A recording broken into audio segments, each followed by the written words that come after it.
안녕하세요, 박변봉입니다. 지난 편에서 제가 이때 시험 때 준비해야 되는 체력과 면접 등에 대한 질문들을 모아가지고 말씀을 드렸어요.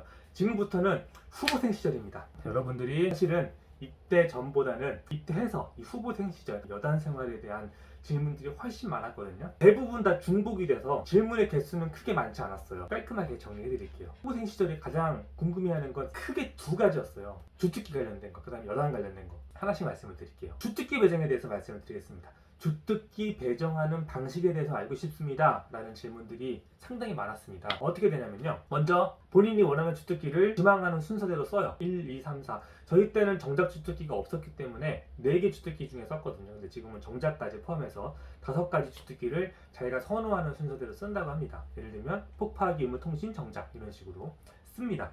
두 번째, 본인이 사회에 있을 때 가지고 있는 자격증이 있을 거예요. 이거를 입대할 때 아마 썼을 거예요. 그 자격증으로 가장 근접한 주특기가 무엇인지를 판단하는 데 쓴다고 합니다. 그 다음에 성적이래요. 후보생 시절에 받을 수 있는 성적이 높을수록 본인이 희망하는 주특기에 당첨될 확률이 높은 거예요. 근데 무조건 그렇진 않아요. 요 세 가지를 참고할 뿐 요걸로 무조건 주특기가 결정되는 건 아니에요. 그리고 전자심의를 한다고 합니다. 혹시 이거는 정석적인 답변이에요. 제 경험담을 말씀드리면 아마 저희 때나 선배님 때나 저희 후배님 때나 다 마찬가지로 가장 기피하는 주특기는 통신이래요. 저도 그랬고요. 저는 당연히 통신 주특기를 3순위에 줬어요. 4개 중에 3순위. 저는 1순위를 화기, 2순위 폭파, 통신, 의무순으로 썼거든요. 그리고 저는 후보생 성적이 184명 정도 되는데 제가 16등을 했어요. 그러면 꽤 높은 편이거든요. 그러면은 만약에 성적순, 자기의 희망하는 지망순으로 쓰게 되면 저는 아마 화기 아니면 폭파에 당첨되는 게 맞거든요, 확률적으로. 근데 저는 통신이 됐어요. 정석적인 답변으로는 이렇게 드리지만 본인이 무슨 주특기에 걸릴지는 사실 알 수가 없습니다. 그래도 최대한 적합한 주특기에 간다고 합니다. 제가 화기가 안 됐던 이유는 제가 후보생 때 사격 망했거든요. 사격을 저조자였어요. 그래서 화기 주특기는 날아갔을 수도 있어요. 예나 지금이나 가장 기피하는 주특기는 통신이고요. 가장 선호하는 주특기는 역시나 화기 아니면 폭파라고 합니다. 요즘엔 정작 주특기가 있고, 정작 주특기는 사실 영어도 잘해야 되고 멋있거든요. 근데 저는 막연하게 정작 주특기가 제일 선호될 거라고 생각했는데 아니래요. 군대를 가기 전 어린 친구들은 아무래도 스나이퍼, 그 다음에 폭파, 빵! 멋있잖아요. 이런 걸 선호한다고 합니다. 예나 지금이나 주특기 최 1순위, 2순위는 화기와 폭파가 먹고 있다고 합니다. 여러분들 만약에 화기나 폭파를 하고 싶다면 높은 성적, 관련된 자격증, 그 다음에 이제 제가 수도권에 거주 중인데 체력이 좋으면 재경여단으로 갈 수 있나요? 라는 질문이 있었어요. 여단을 선정하는 방식에 대해서 말씀을 드리면서 이 질문에 대한 해답도 동시에 드릴 수 있을 것 같습니다. 여단은요, 여단별로 공석이 있을 거예요. 전역자가 있겠고, 현재 없는 주특기가 있겠죠. 비어서 모자란 주특기가 몇 명인지, 폭파 몇 명, 화기 몇 명, 통신 몇 명, 의무 몇 명, 정작 몇 명. 그러면은 여단별로 이 사람들을 다 합친 게 현재 그 여단에서 필요한 인원이죠. 1여단에서 10명이 필요하고, 3여단에서 20명이 필요하고, 7여단에서 5명이 필요하다. 이런 식으로 각 여단마다 임관 대상자의 후보생을 대상으로 필요한 인원수들을 학교로 보낸다고 합니다. 그리고 전산으로 난수값을 생성해가지고 랜덤으로 돌리는데 그 전에 707이 먼저 빼갈 수 있는 권한이 있대요. 707은 후보생 시절에 면접이라든가 이런 걸 통해가지고 체력이 좋은 사람들을 위주로 먼저 선발해 갈 수 있는 권한을 갖고 있대요. 하지만 707도 주특기가 있거든요. 근데 만약에 이번 후보생 기간 동안 가장 잘한 친구가 화기 주특기를 배정을 받을 거예요. 근데 707에서 마침 이번에 화기가 필요 없는 거야. 이러면 그 사람이 1등을 해도 707에 못 가는 거고요. 2등이 통신 주특기인데 이번에 707에서 통신이 필요하대. 그러면 2등이 가는 거예요. 체력이 더 좋아도 1등은 못 가고 2등이 707에 가는 거예요. 결국에는 인원도 필요하지만 주특기도 중요하다. 사실 되게 어떻게 보면은 운빨이에요. 내가 아무리 체력이 좋다 그래도 무조건 갈 수 있는 건 아니에요. 체력이 동기 중에 1등이어도 내 주특기가 707에서 필요가 없어. 그럼 못 가는 거래요. 참고로 이번에 여군 합격한 여군 있죠? 박미래 하사였나? 그 친구는 전체 남군 포함해서 1등을 했고요. 이번에 707로 갔다고 합니다. 그리고 저 때는요, 실제로 자기가 시험 봤던 여단 있죠? 제가 1여단에서 시험을 봤는데 자기가 시험 본 여단에서 성적이 매우 좋으면 그 여단으로 빠질 수 있는 TO가 있었대요. 근데 난 성적이 좋았는데 왜 난 1여단 못 갔지?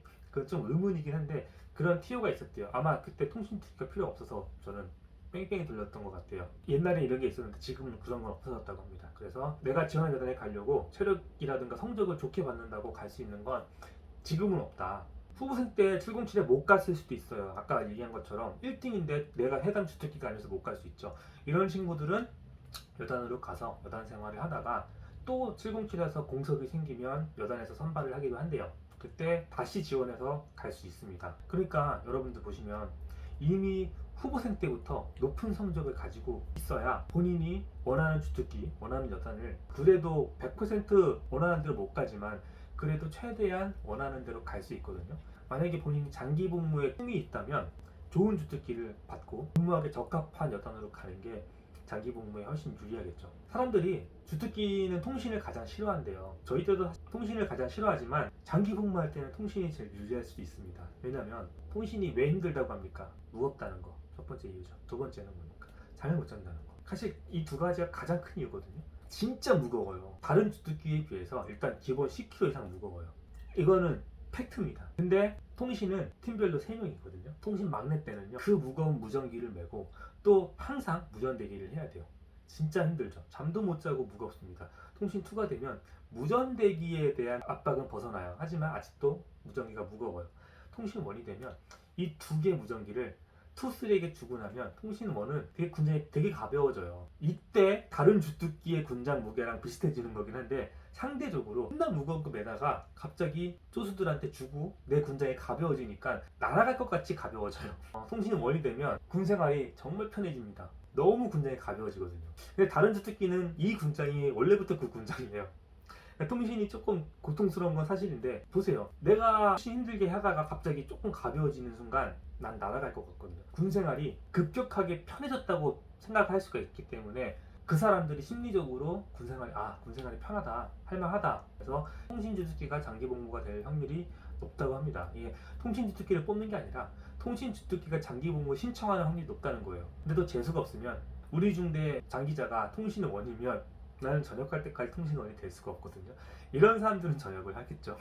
어떻게 보면 사실 군생활은 다 운빨이에요. 줄을 잘 서야 되고 운이 좋아야지 할 수가 있습니다. 그래도 그 운을 조금이라도 실력을 넣으려면 후보생 때 열심히 해서 최대한 높은 성적을 받는 게 유리합니다. 저희 때는 구평단이라는 여단이 없었고 그냥 구평단은 특임단이었어요.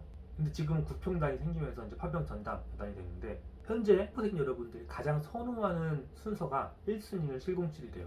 저는 당연히 구평단일 줄 알았거든요. 이제 이미 경험을 해봤고 전역한 사람으로서 사실 707 그렇게 의미가 없어요. 예비역들은 다 이렇게 생각해요. 707?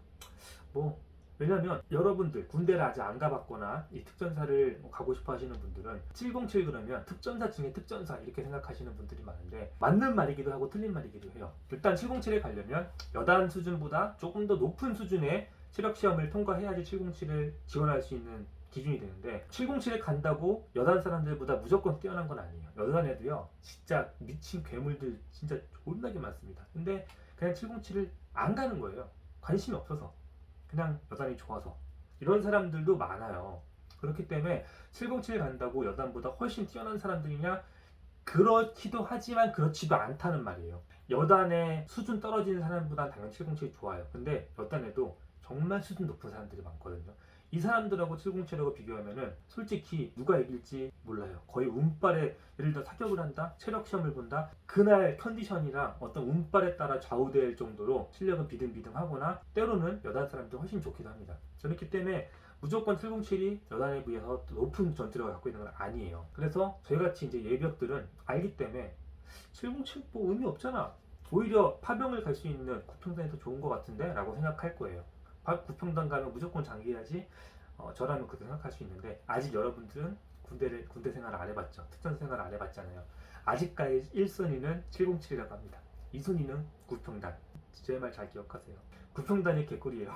그 다음에 추가로 지금은 공수교육 들어가기 전에 체력 시험을 봐서 체력이 미달되면은 공수교육에 못 들어간대요. 그러면 유급을 하거나 퇴교를 하거나 고용부대 병사로 가야 된다고 합니다. 옛날에 저희 때는요 체력이 조금 부족해도 일단 데려갔어요. 근데 지금은 안 그렇다고 하네요. 지금은 공수교육 들어가기 전 시험을 봐서 시험 수준이 미달이면 거의 퇴교된다고 합니다.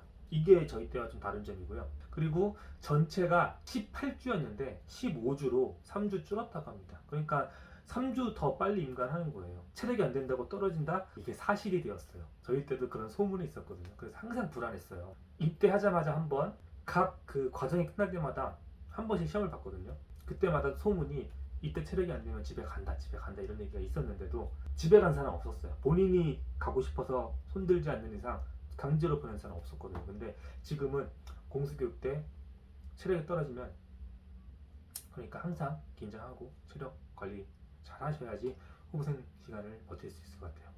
자, 여기까지가 후보생 기간 동안의 궁금증이고 이제부터 마지막 여단 생활할 때 일들인데 일부분은 지금 질문과 좀 겹치기도 해요. 여단 생활만의 질문들이 있죠. 그거에 대해서도 다음 편에서 말씀을 드리겠습니다.